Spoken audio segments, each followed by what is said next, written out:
Hey, it's your boy Tiger Zord back with another video, and today I just wanted to do something a little different since I'm a little late to the train as far as doing recaps for episodes 1 and 2.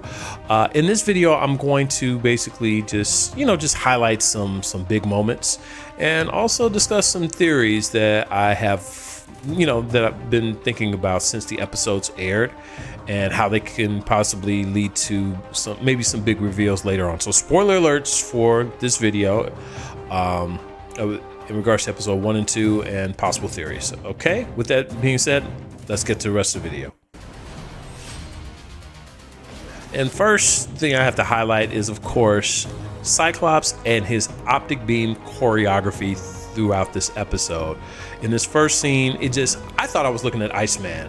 The way that he is moving around this room, I felt like I was playing X-Men versus Street Fighter or Marvel versus Capcom 2.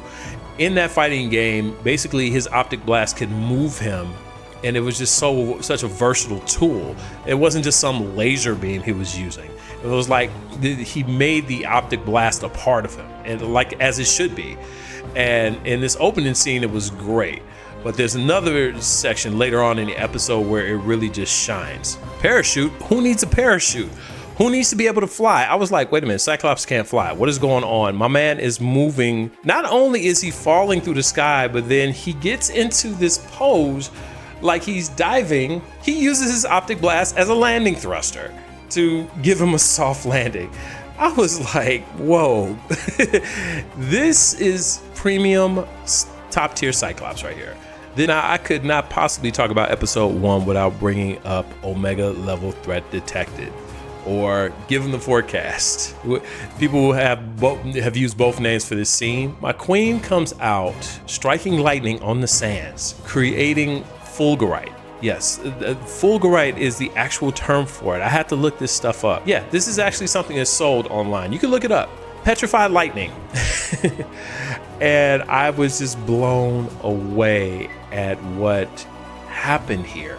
It just was off the chain. Creates a fulgurite whirlwind with these shards of glass that just rip the Sentinels to shreds. You do not want it with Storm. Point blank, period. It just, and she gives her monologue as only Storm knows how to give, and just waste the remaining Sentinels. Chef's kiss. And the last scene, of course, I have to talk about this because everybody's talking about this, is the combo attack here.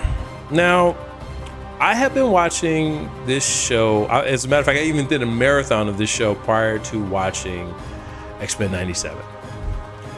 Gambit, whenever he charges something with that kinetic energy, I don't care if it's metal, I don't care if it's rock, cards, whatever the case may be, once he lets that thing fly, it blows up. Now, he not only did this with his staff, with Wolverine's antimanium skeleton. There is no reason that Wolverine shouldn't be sent off into a billion pieces. I'm going to let this go. I'm in hopes that they explain it. Now, the only thing rationally that I can think of, if he's able to control how much kinetic energy goes into objects that he charges, maybe I can buy it. But for the most part, anytime he touch anything, it go boom. I will let this one go. But yeah, if anybody else has any more rational explanations for this, please put it down in the comment section. I would greatly appreciate it. So I love this scene here with Morph. It's very short, but where basically Morph pulls out the triple changer move. If you know about Transformers G1, you know exactly what I'm talking about.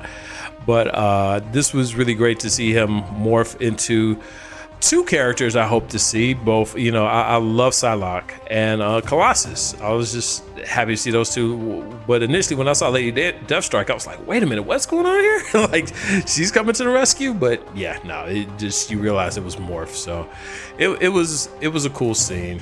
So this relationship, which gets into the soap opera element of X-Men.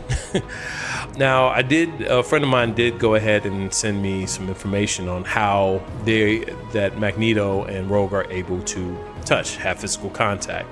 It involves Magneto putting a thin electromagnetic field around him so that they can have contact, even though it's not technically skin to skin, but it does create sensation. And also there's a bit of a continuity issue because, Rogue indicates that they have history, that, the cat that should stay in the bag. So they have history.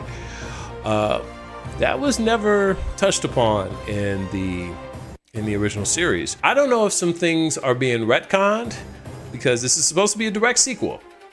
So, we'll see as the series progresses, but this was a very interesting dynamic here. I'm really curious how they're going to explain this away.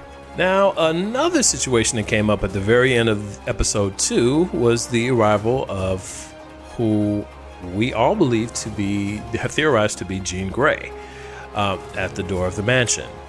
And that Cyclops just had a baby with Madeline Pryor, kind of similar to the comic books.